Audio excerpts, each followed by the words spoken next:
welcome back. What an audience, or what a group of participants who actually get into their seats a little bit before our time, which means that you are ready to hear your next round of stimulating ideas. You recall I introduced Janice first as the first sleuth, and I changed that to second sleuth. So David Friedrichs is our third sleuth now, and all in very different fields. His title suggests some, shall we say, poetic references to a host of misdeeds that have affected all our lives. We may take no comfort in his findings, but I promise you that you will enjoy hearing about them from him. David is professor of sociology and criminal justice here at the university, and his topic today is, memorably, the best way to rob a bank is to run it: white-collar crime and the global financial crisis. Please welcome him.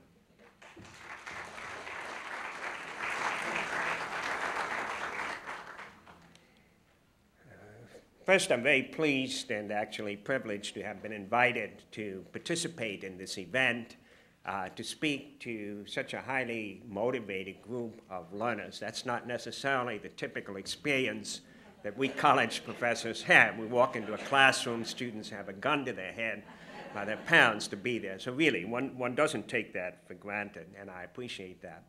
Just to give you a little background of why I am standing in front of you, I attended a Schemmel Forum event set up in the spring because I was very eager to hear Parag Khanna speak on the second globalization. And I walked in and I sat down at a table and sat down next to our assistant provost, Anne-Marie Stanford, who's sitting out here in the audience, and I turned to her and I said I was eager to hear the speaker. And she said, "Oh, David, haven't you heard? He ran into travel problems. He won't be able to come." And at this point, I felt a tap on my left shoulder. And there was the unsinkable Sandra Myers. You've heard of the unsinkable Molly Brown, but we have the unsinkable Sandra Myers. So she was not thrown off by this turn of events, had recruited myself and 3 other people to talk, and it happened that I lucked out because one of the 2 provocative columns that Sandra decided to focus on was one by Paul Krugman on money for nothing, about the fact that investment bankers were getting paid huge sums of money and not giving anything worthwhile in return. And I had just published an article on exorbitant CEO compensation, just reward or grand theft. And you can try and guess on which side of that equation I've come down on. Okay. So in the wake of that, Sandra invited me to participate in this event. And I thought that the most useful thing perhaps I could do was to give a more elaborate, updated version of the very off-the-cuff type of observations I made at the Schemmel Forum that was held this past spring. So I will speak about this for hopefully less than an hour, leave some time for questions and discussion.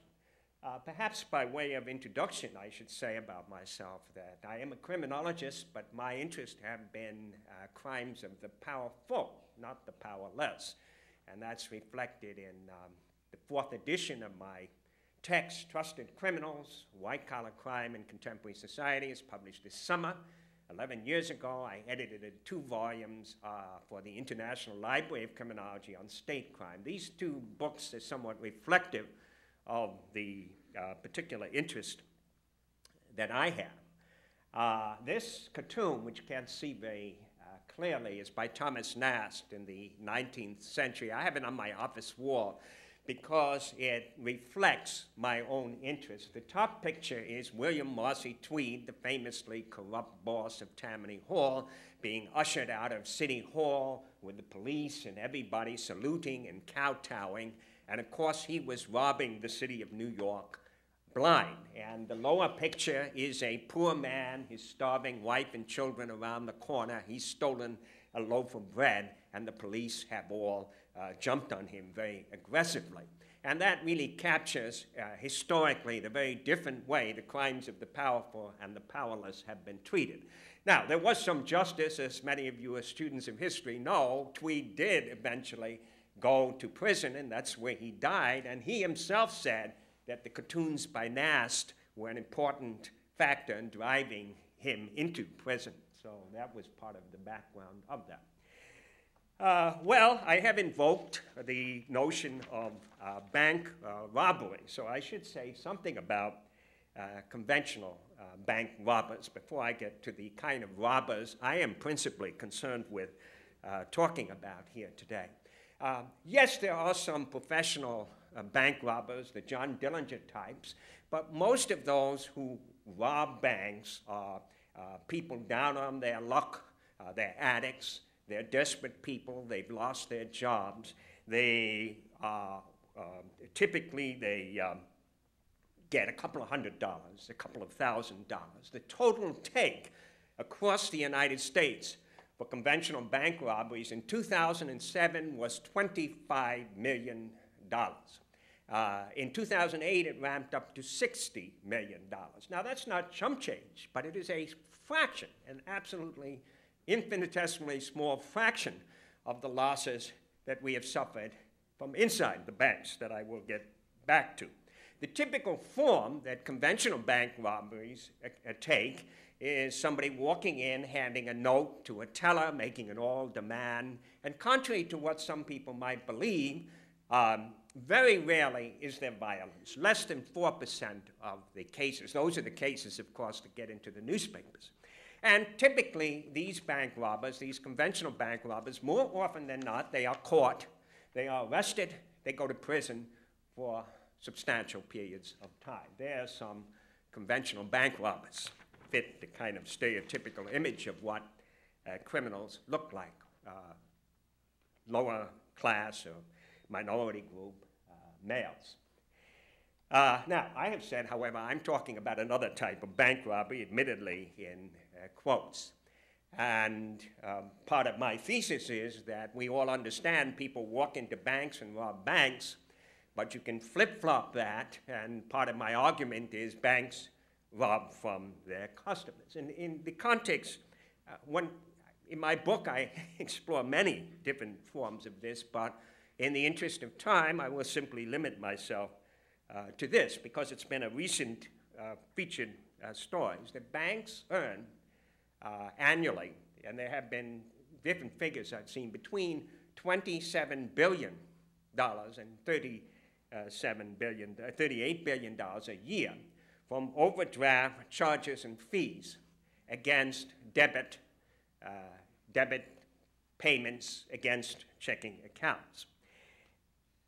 If you annualize these costs, they are not 3.5% a year. They are 3,500% a year if you analyze 3,500% interest. That's correct. And the people, unsurprisingly, who are most typically making these, running out of money, they might buy a coffee from Starbucks, $35 charge because they didn't have the money sitting on their account. By the way, this overdraft protection is not something they signed on for. It is automatic, and it's in the fine print. Who of us reads the fine print for our debit cards? So what I'm saying is, if you accept that ordinary conventional bank robbers are taking, well, the high figure is $60 million a year, the banks themselves are by deceptive. And by the way, Congress is about to try and address this issue just as they address some of the deceptions of the credit cards very recently. But the banks are extracting far, far more by very misleading, deceptive, and questionable practices from poor customers than poor customers are extracting from banks. So that's one form of bank robbery that I think we have to be conscious of. Now, I, however, want to focus particularly on the bank robbery of those who run Wall Street investment banks. And again, Admittedly, robbery is in quotes because it's not technically robbery as defined by the law, but for all practical purposes, it has that character. And what you have are enormously substantial societal consequences from the activities which we have all learned in the last year, these activities of these investment banks. These bank robbers, rather than being unemployed people and poor people and drug addicts, they are, of course, often very wealthy people. They have Ivy League educations. They are very privileged members of society. And their form of bank robbery is not walking into a branch bank with a note and slipping it over to a teller, but from within the bank engaging in various practices. I will come back to some of these practices, manipulations, and so forth and so on, that extract money for themselves that they're not really entitled to. And of course, it is very unusual for them to face any prosecution, much less go to prison. As a matter of fact, next month, two Bear Stearns investment bankers, they were actually running a hedge fund for Bear Stearns, will go on trial for having, in effect, made egregious misrepresentations to investors. But they are the first, and it remains to be seen whether they're convicted and go to prison. You can be sure they are, of course, multimillionaires, that they have the best possible legal representation. They will contest these cases as aggressively as possible. They do not have overworked public defenders defending them, as conventional bank robbers often do, and it remains to be seen what the outcome is. So part of my premise there, by the way, is one of them, Richard Fuld, who was the head of Lehman Brothers, the investment bank that, of course, failed. Just this weekend, I just noticed in the Wall Street Journal, there's a story about what he is doing now. Basically, he earned in 2007 $45 million for presiding over a firm that had been in business since before the Civil War, and under his leadership collapsed, with huge numbers of people, of course, losing jobs, vast losses to investors and the like, which raises a question: what was he being paid $45 million for? He claimed that he didn't understand that the enormous toxic investments that were on the books of Lehman Brothers and brought them down, he didn't understand that there was something wrong with him. So when he made that statement, and by the way, the FBI is, in my understanding, investigating him. He hasn't been charged with anything. He either was too stupid to understand what was his own bank was holding, in which case, why was he earning $45 million a year? Or, of course, he was lying, and he was misrepresenting what he, in fact, did know, in which case, of course, he may indeed face some kind of criminal prosecution. He is, of course, facing massive civil suits, as is true in these cases. And in that picture you had, when he testified before Congress, protesters holding signs, crook, and so forth and so on. So he was, in fact, confronted with the perception that he was involved in some kind of serious crime. Now, a reason for addressing this topic, and I hope my audience agrees with my premise here, that it is hard to overstate what is at stake. What is at stake, first place, in terms of the overwhelming harmful consequences that have come about as a result of the global economic crisis, in important ways, driven by, in very fundamental ways, these investment bankers. And so if we are to address it in an effective way to minimize the chances of a reoccurrence of this kind of crisis, we have to understand it. And the consequences of another such financial meltdown and global economic crisis can be even more catastrophic than the one we have just endure. Now, this morning's New York Times, I don't know, some of you may have seen it, the lead-off headline story. This is today's New York Times, and if you haven't picked it up yet, you might want to pick it up. And I read it over breakfast this morning. And the headline story is, a year after cataclysm, and this goes right to the thesis of my talk, little change on Wall Street. Progress is slow on regulatory overhaul. The second subtitle, posing risk of even bigger crisis.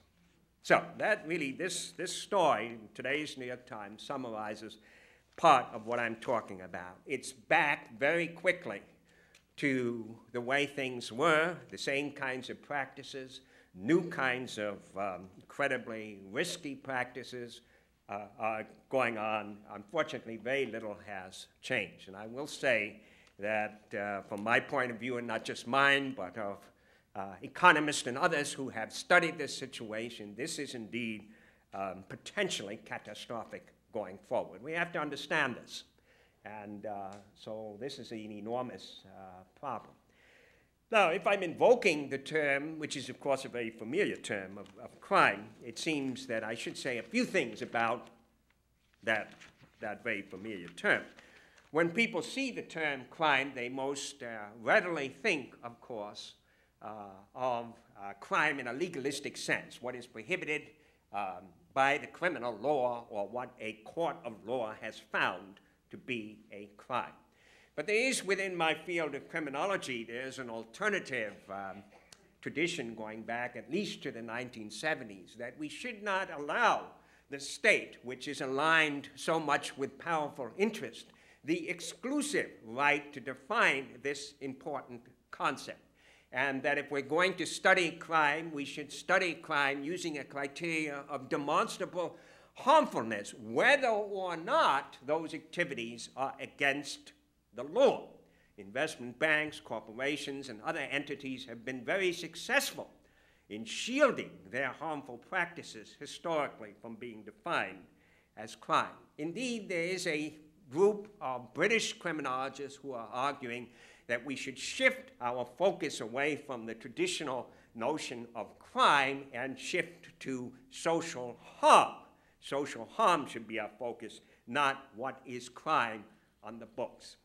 And so all of this leads to the fact that we, of course, have multiple images of crime and criminals which are very disproportionately weighted towards conventional crime, street crime.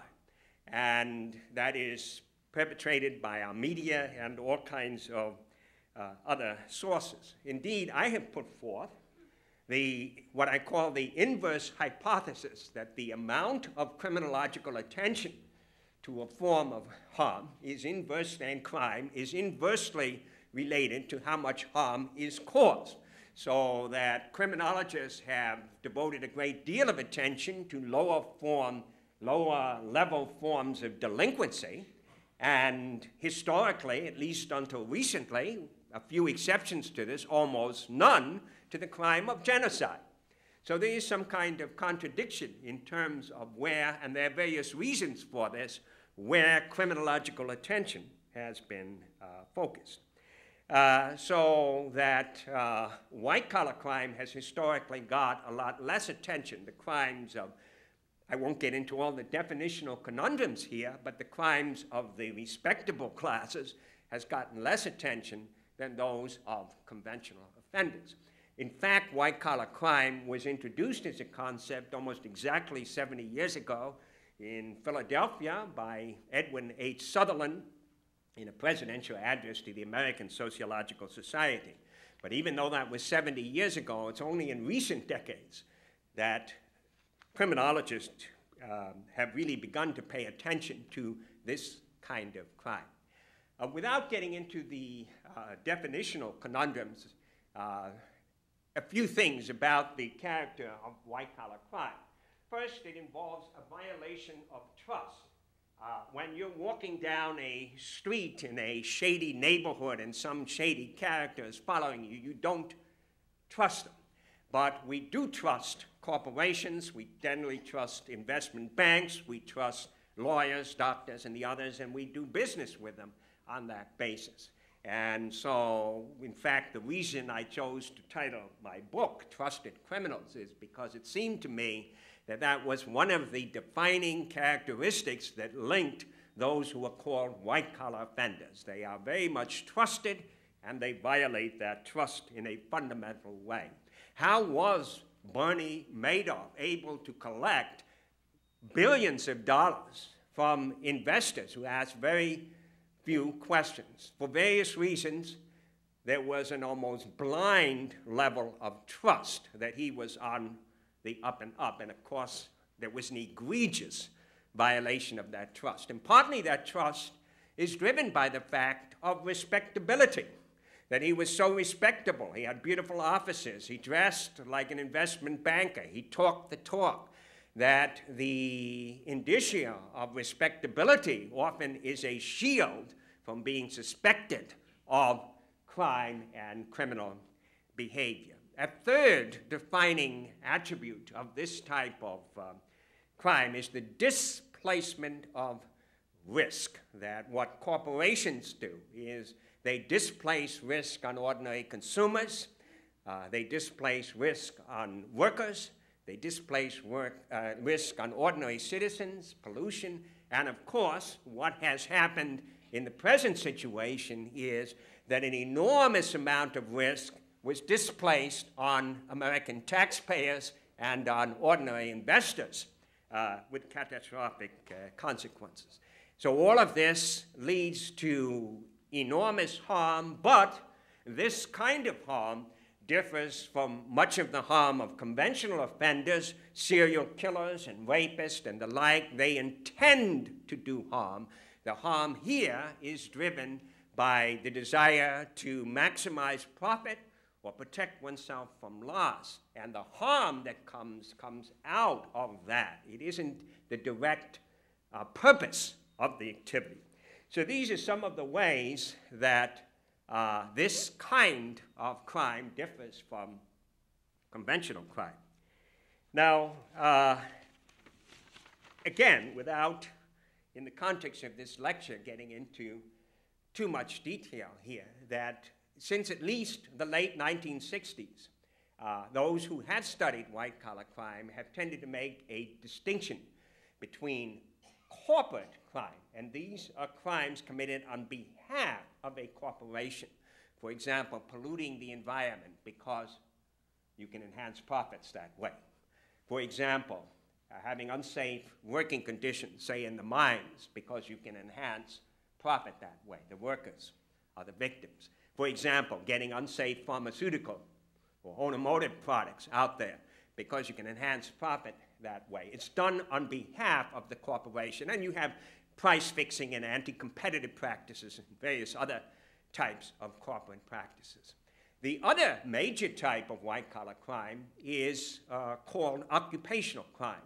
And this is where an individual or a group of individuals, retailers, doctors, lawyers, professors for that matter, employees, engage in some kind of theft, fraud, wrongdoing to enhance their own profit for their own benefit, taking advantage of their legitimate occupational status. I have argued, however, that it's important, and it relates to what I'm talking about here today, to recognize that there are very significant hybrid forms of white-collar crime, that these two basic types do not capture all the significant types of activities. 20 years ago, some friends of mine put forth the notion of state corporate crime to recognize that a great deal of egregious activity is not carried out solely by the state, not solely by a corporation, but cooperatively. The I.G. Farben case is a famous classic example. I.G. Farben produced poisonous gases, used slave labor in cooperation with the Nazi state. So the Holocaust was not simply a crime of the Nazi state, but was a state corporate crime. There was significant corporate involvement.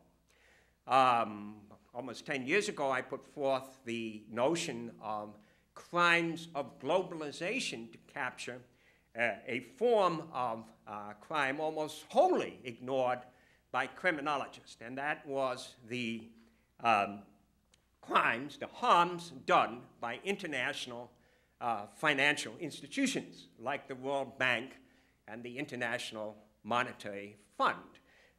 Well, I'll digress briefly to say one or two things about this, that this came out of the fact that my daughter, one of her teachers is in the audience, had spent her junior year in college in Thailand. And while she was in Thailand, she lived among river people whose way of life, it turned out, was being destroyed by a World Bank-financed dam. She got very involved with them. In fact, she came home a little early in April of 2000 to go down to Washington, D.C., and to protest against the activities of the World Bank. In fact, when I picked her up at JFK Airport for that protest, she was coming back from Thailand. I went to the airport. I'm looking for my daughter, and I see this punk case, shaved head coming me. I'm looking past the punk case, then realized the punk case was smiling and waving at me. That was my daughter. Okay. And as we're walking to the car, she said, "Dad, you're probably wondering about this." And I said, "Yes, since you mention it." And she said, "Well, Dad, I was in Laos 2 weeks ago. Turned out I developed a horrible case of lice. They were building colonies in my hair. Well, in a remote part of Laos, you can't go to the nearest CVS and get one of those treatment conditions. She ended up in a little village where an intoxicated woman with a straight razor shaved off all her hair." Okay, and I'm thinking I have to tell her mother about this, and as we get in the car, she says, "Don't tell Mom, I want to surprise her," which is what happened. Okay, now this was, but to get back to my story, here was my daughter having witnessed on the ground tremendous harm that was perpetrated by tremendously powerful institutions that have remarkably little accountability. And here, I'm a criminologist, I've said that already, who's interested in the crimes of the powerful. So to make a long story short, we collaborated on a paper, Crimes of Globalization and the World Bank. She did the ethnographic report of what she observed. I framed it, and was published, and I've been very pleased that some other criminologists are now applying this to other cases. Relevant to today's talk, though, is another type that I put forth in the first edition of my book when it came out in 1996, and that was finance crime. My argument was that the activities of investment banks and enormously powerful financial institutions that were egregious and harmful were not best subsumed under either corporate crime or occupational crime. And one reason was, and I stated that at the time, was that the activities of these institutions had the potential to devastate the economy, and that's, of course, exactly what has happened over the last year.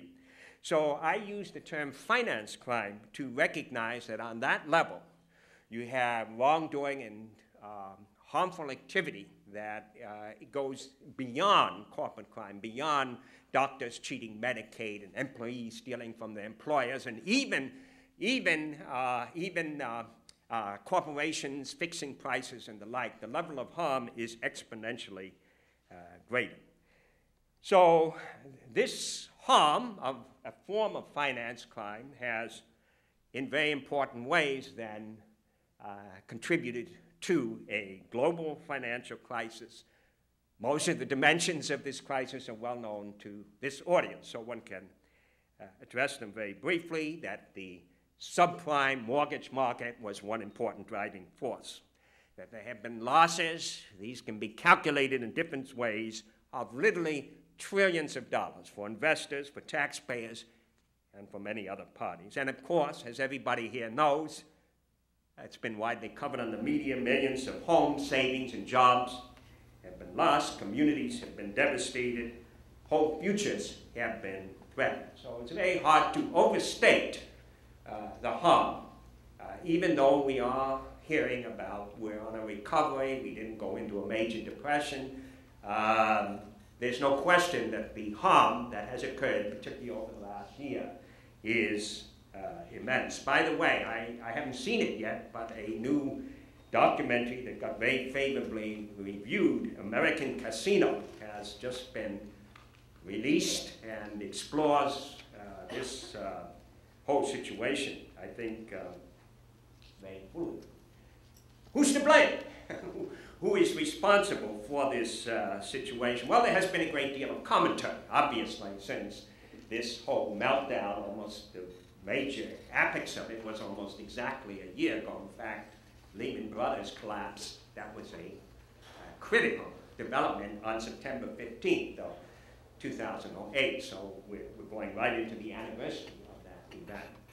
And those who have been blamed, the blame has been widely cast. Main Street itself, ordinary people, okay? Greedy homeowners who wanted to live in homes they couldn't afford, took out loans they couldn't pay off, who I use the term delusionally optimistic that the value of their homes would rise indefinitely, they would keep their jobs, their salaries would increase, and the like. So they have some responsibility. Secondly, we'll return to that, of course, the role of Wall Street in all of this has been widely recognized, exotic securities, excessive leverage. We will return to that. And the government, Washington, D.C. The role of the Federal Reserve, Alan Greenspan, longtime chairman, was a hero for a long time. There's a lot of revisionist thinking about Alan Greenspan and the role that he played, that he should have played, in taking action when these crazy, literally off-the-wall practices were going on in the mortgage markets. The Federal Reserve could have done things that they did not do. Bad regulatory policies that were passed that basically backed off from what Wall Street was doing, let them go out and make money. And the regulators, of course, also failed. In fact, the SEC is getting a lot of unwelcome attention, that they had numerous warnings that what Barney Madoff was engaged in was a Ponzi scheme, and they didn't pick up on it. They didn't follow that. So that's just exemplifies the failures of the regulators. Now, the list can be broken down. And, it's the mortgage lenders, mortgage giants, who of course collect and consolidate these huge numbers of loans to free up money. Fannie Mae, Freddie Mac, their role. Some of the home builders who aggressively sold homes to people who couldn't afford them. Investment banks, come back to that. The rating agencies, I'll come back to that. Major insurance companies, can one say AIG, that were supposedly insuring all these complex investments but had no backup money if they went bad. So they went bad, they came to us.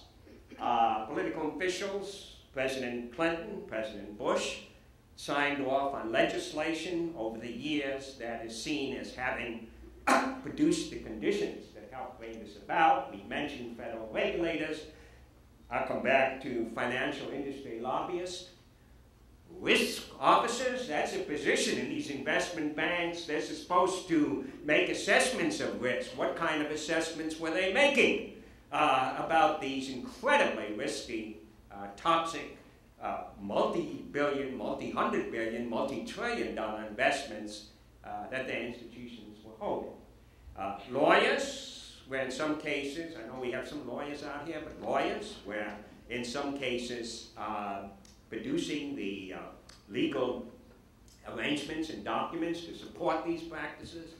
Economists, where were they? Very few foresaw where things were going. Many were cheering on these developments in the economy. Financial show promoters like crazy Jim Cramer, so forth and so on. And go ahead, you can't lose money, invest, invest, invest. The list is endless. Now, the question here is, well, I'm a criminologist. Okay.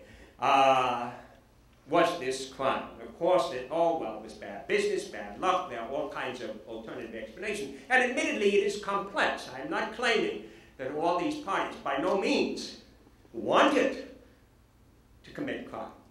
And it becomes very difficult, in some ways, to disentangle, at the end of the day, it becomes much more difficult than in conventional crime cases where it's a no-brainer. Somebody walked in occasionally with a gun and said, hand over the money. As a crime has occurred, that's very easy. But when these transactions, complex transactions in complex legal language are taking place in the high reaches of the world of high finance, it gets much more difficult. And of course, they are much more sophisticated in protecting themselves and shielding them. At what point this was a violation of the law, and at what point was it something else.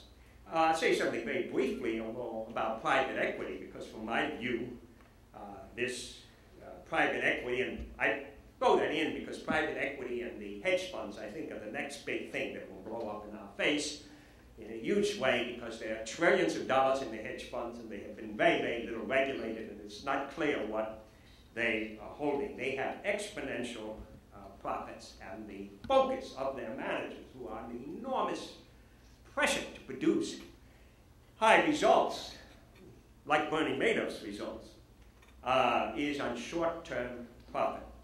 And a law professor who has written recently about private equity says in many cases this is either a giant pyramid scheme or legalized theft. Indeed, Paul Krugman's comment when the Madoff case broke, and it's gotten an enormous amount of attention, is how different is what Bernie Madoff did from what many of these other investment banks, these private equity firms, were doing or are doing. And the answer to that is it's not that different. It's important to recognize. He just went one step further. It was simply a little more blatant in his case.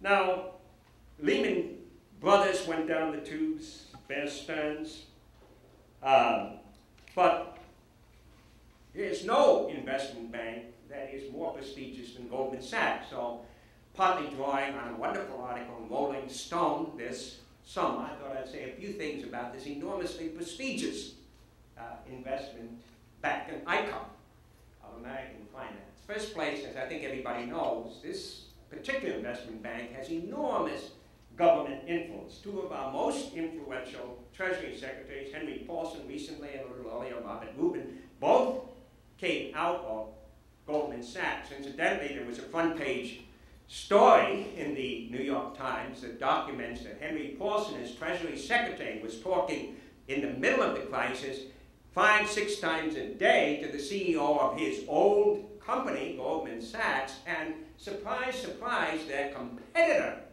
was allowed to go down the drain, namely Lehman Brothers, but Goldman Sachs survived. Is this a coincidence? Okay, there are issues about it. Well, maybe it's a giant pump and dump scam, that there's massive manipulation that is involved here. In a recent New York Times, in fact, the Wall Street Journal story, this didn't come out of the Daily Worker, this came out of the Wall Street Journal, that Goldman Sachs was not sharing information equally with its investors. It was giving privileged information and advantage to certain special classes of investors, and certain other investors, ordinary investors, were out of the loop and effectively being cheated as a consequence of this. These two quotes, I think, really capture some of the issue. One is from this Rolling Stone article. I'll read it. May not be so visible. The bank, Goldman Sachs, is a huge, highly sophisticated engine for converting the most useful deployed wealth of society into the least useful, most wasteful, and insoluble substance on earth, pure profit for rich individuals. Okay, I think there's something to that. And Paul Krugman, once again, the very prominent Nobel Prize winner, New York Times columnist, financial firms, both of these are recent quotes from this summer. For example, Goldman Sachs directed vast quantities of capital into the construction of unsellable houses and empty shopping malls. They increased risk rather than reducing it, selling dangerous patent medicine to gullible consumers. So here's Paul Krugman, in effect, making an analogy between this enormously prestigious investment bank and those peddlers of cheap, phony medicine. According to this Rolling Stone article, and I have no reason to doubt it, that Goldman Sachs, over the period of its existence, played a central role in the Great Depression bubble, the more recent tech stock bubble, the housing bubble we've just gone through, and the oil gas bubble that is an ongoing proposition. And in effect, they have been complicit in trillions of dollars of losses, very disproportionately to other people. Their tax contribution is shockingly low. In 2008, this vastly wealthy investment bank paid $14 million in taxes. That's 1/3 of the compensation their CEO, Roy Blankfein, earned that year. And this enormously wealthy entity from AIG received last year $13 billion of the American taxpayers' money. Now, I understand they paid it back with some interest. They might not have survived if the ordinary taxpayers, so I'm not that impressed, if ordinary taxpayers hadn't, in effect, had to bail them out in the first place. And here we are in the summer of 2009, they're reporting record profits again and bonuses. So a basic question that arises about them is, are they a productive financial institution, as they claim, or possibly a large-scale criminal enterprise? That question may not have one simple answer, but I think it's worth considering. This kicks into this larger question of the enormous rewards and compensation that are flowing up to the top. Again, somebody at the top of CEO of Goldman Sachs, 45 million, 50 million a year.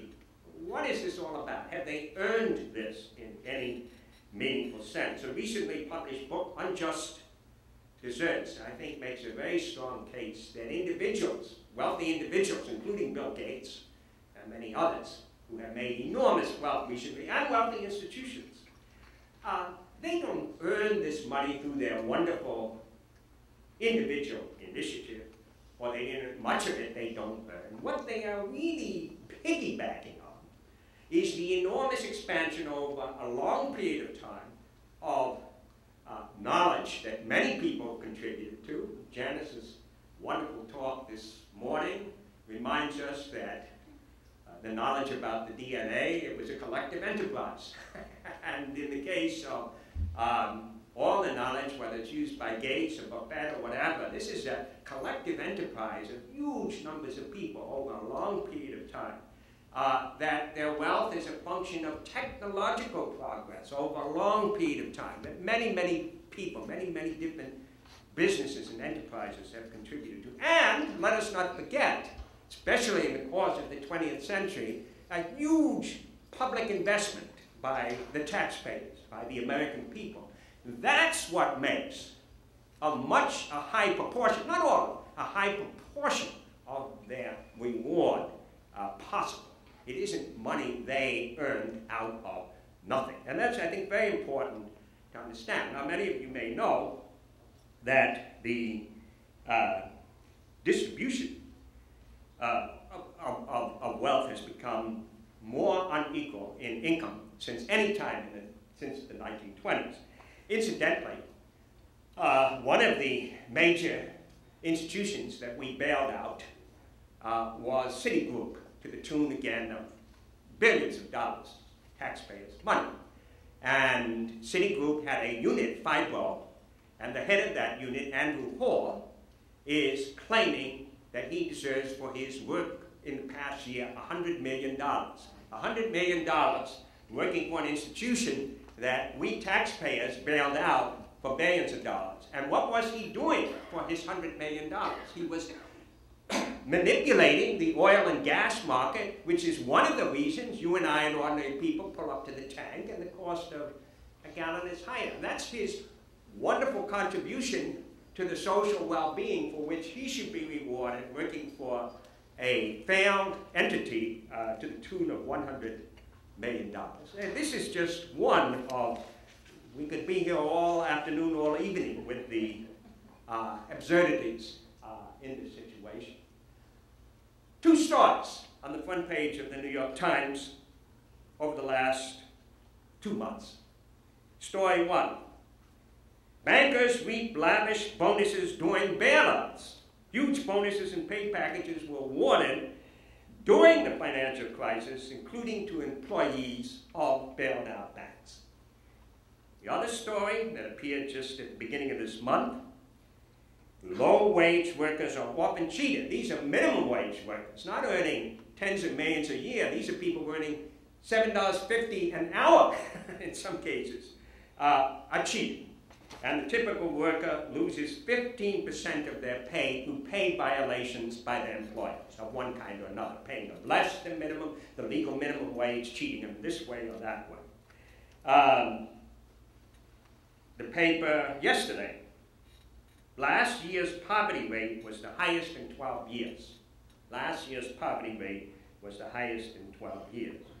Now, some specific inequities, some of this is fairly well known. CEO average compensation is something, well, there are different ways of calculating. I've seen figures between 330 and 450 times that of the average worker. You go back 30, 40 years, it was closer to 30 times. So there's been an enormous expansion in that gap. This comes from American Casino. Once again, all kinds of numbers and figures are thrown out. I recognize these are fairly dramatic. One can possibly challenge them, but at the end of the day, in terms of all the commitments for bailouts, $12 trillion is put on the line by the U.S. government. And if you take that figure at face value, that works to $42,000 for every man, woman, and child to firms that awarded $18 billion in bonuses in 2008. 20 of the financial firms that got the most bailout dollars laid off 160,000 of their workers who had no income as a result, while their top people earn $800 million compensation, an average of $8 million apiece. Okay, so again we get the enormous inequities that are going on here. A book published this summer is called The Spirit Level, and the subtitle is Why More Equal Societies Almost Always Do Better. And what the authors of this book, and it's on the, by the way, the bibliography along with other books I mentioned that in your packet. And what they document, I think very persuasively, is that people in more equal societies, the Scandinavian countries, Japan, are two striking examples, live longer, healthier, happier lives than people in unequal societies, and the United States, according to quality of life indicators, ranks near the bottom, not the top of this scheme of things. So if people are saying, well, you know, we're the country of free enterprise, so what? Some people get rich, some people poor. The fact is that this enormous inequality we have has demonstrable, enormously harmful consequences. Okay, what were the specific crimes? I suppose there are people out there waiting for me to get to that, and without getting into all the details that occurred on this level. You had massive levels of fraudulent misrepresentations from top to bottom. When I mean from top to bottom, I mean from the people on the street getting out these subprime mortgages right to the top CEOs of the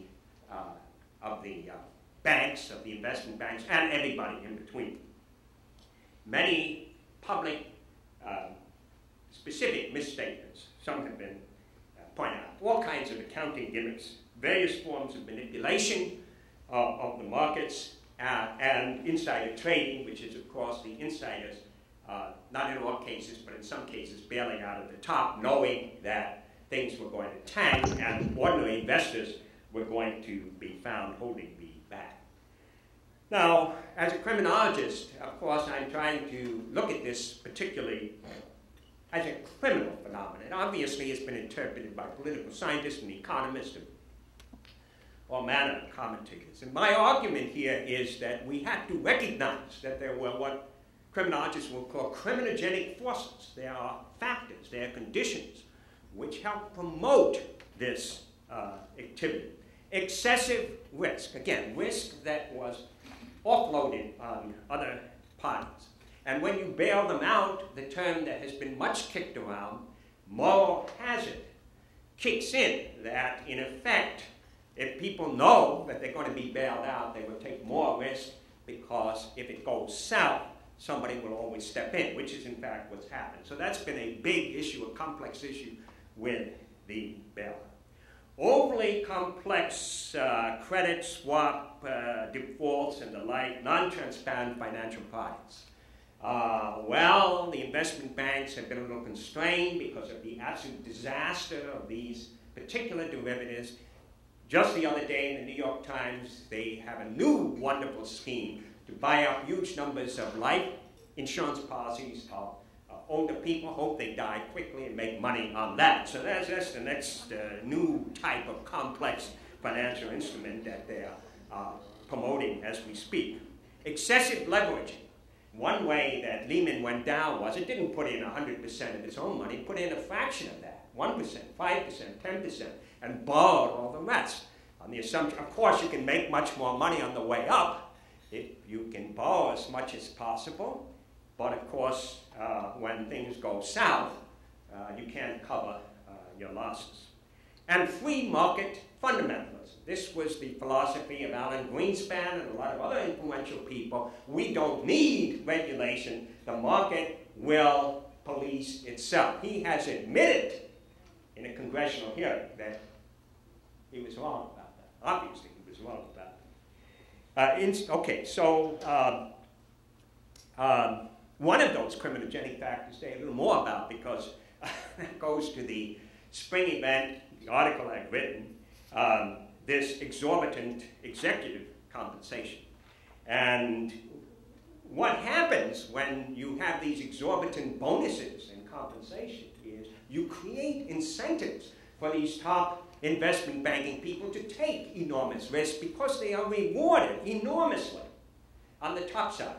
And they pay virtually no price on the downside. Now, just this week in the New York Times, Wall Street Journal actually, an article that the head of the financial products entity at AIG, Joseph Cassano, who reaped $300 million from selling these, in effect, forms of insurance over the toxic investments, is presently being investigated. But to date, he hasn't paid back any of the $300 million that he earned. He's living in a fancy townhouse in London, and in effect, all these derivatives totally collapsed, were wiped out, and we taxpayers had to bail them out.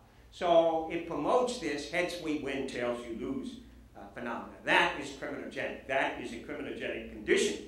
And effectively, there are all kinds of proposals, none that have been implemented yet, to try and address this. At the end of the month, the G20 nations will be meeting. Many of the top European leaders are concerned about this. This is a problem on their side. They tried to get a pay compensation thing going at their last meeting. They haven't. It's one of the issues on the agenda for the Pittsburgh meeting the last weekend of September. We'll see if they make some progress here. The gatekeepers, enormous conflicts of interest. Those who are supposed to police what is going on. Corporate boards, the boards of the investment banks, they're supposed to be overseeing what is happening, but they have enormous conflicts of interest. They are other CEOs themselves, they are consultants, and they did a very, very poor job. The auditors, the case of Anderson with Enron is very well known, but the auditors who were supposed to be, look at Bernie Madoff's audit, that's a classic case, an extreme case. We have much less extreme cases of the auditors failing. The stock analysts who were supposed to put a reliable assessment of the stocks, they were pushing stocks that their firms were making money from. So they had conflicts of interest. And of course, we've heard a lot about the credit rating agencies that were giving AAA ratings to these packaged securities that turned out to be toxic and junk. They were being paid by the investment banks that they were rating, so that they had enormous conflicts of interest. Too big to fail. That's one reason, of course, for the bailouts. We all know that Adam Smith's idea was you built up a business. If you had a good product at a good price, you succeeded. If you didn't, you failed. You went out of business. You went to work for somebody else. What has happened throughout the 20th century is, rather than people making new products. Increasingly, we have paper entrepreneurs on Wall Street. That's a good term from Robert Reich, manipulating, moving around, creating paper to generate maximum profit. We have not capitalism, state capitalism. This isn't anything that Adam Smith would recognize. The state bails you out if your business fails. We have businesses that are too big to fail because, once again, the people who put those together, say Sandy Weil of Citigroup, he made hundreds of millions cobbling this whole mess together, and it's so big that when it gets in trouble, we're told, for the sake of the economy, we can't let it fail. You taxpayers have to bail it out. There's something very, very fundamentally wrong with this. This is socialism. Socialism for the rich. So we have to bear that in mind. Deregulation certainly played a key part in this. The deregulatory philosophy and initiatives of the George W. Bush administration leave the Wall Street, leave the investment banks alone for their practices, let them make money. Part of this was what has been, I think, correctly characterized as legal bribery. The financial sector invested over a period of some 10 years, $5 billion in political influence. So they got something back for their money. They were very successful. 3,000 lobbyists specifically promoted deregulation. Once again, very successful in getting bills that said, leave them alone, let them do whatever they want. Okay, so let me wrap up some concluding observations. What is needed in this whole situation? Last spring, Sandra invited, I was happy to attend, I was very interested in that, Robert Kuttner, who wrote a very fine book correctly anticipating that Obama would be elected president before he was, and laying out what he hoped Obama would do, that is to say, adopt transformative policies like FDR in the 1930s in a very desperate situation. Now, you may remember, I'm sure many of you were there, that he started out by saying he was a little disappointed. And I recognize that Obama faces President Obama, unbelievable, overwhelming challenges. But I understand why Mr. Kuttner is disappointed, because the responses that have been taken under the George W. Bush administration and more recently under the Obama administration, very unfortunately, they have been skewed too much to the interest of the investment banks, who we're reading every day now are back on their feet. Nothing ever happened. Let's move on. Let's find new types of instruments and the like. In fact, the Wall Street Journal this Wednesday, headline, Finance Reform Falters as Shock of 08 Fades. That's the Wall Street Journal. Finance Reform falters as shock of 08. Okay, you know, that was last year, we're moving on. Very, very bad mistake. The reforms have been much too limited. So my claim, and biased as a criminologist, is that we need, in fact, to recognize the truly criminal character. That has been a theme I've been trying to put out here of these activities that produced the crisis, whichever meaning of criminal you accept. That we have to recognize collectively, much more fully than I think we have, that respectable and trusted individuals and institutions can be criminals, not just those shiftless people coming out of the inner city. And we have to address, if we are serious about avoiding another massive, catastrophic financial meltdown, we have to address in a much more potent way the criminogenic conditions that I have identified. And from my point of view, and I understand this is provocative and some would say radical, outlaw companies that are too big to fail. If we can have a minimum wage, let's outlaw maximum wages and bonuses and so forth and so on. So that is, I think, what it's called for. Thank you for your attention.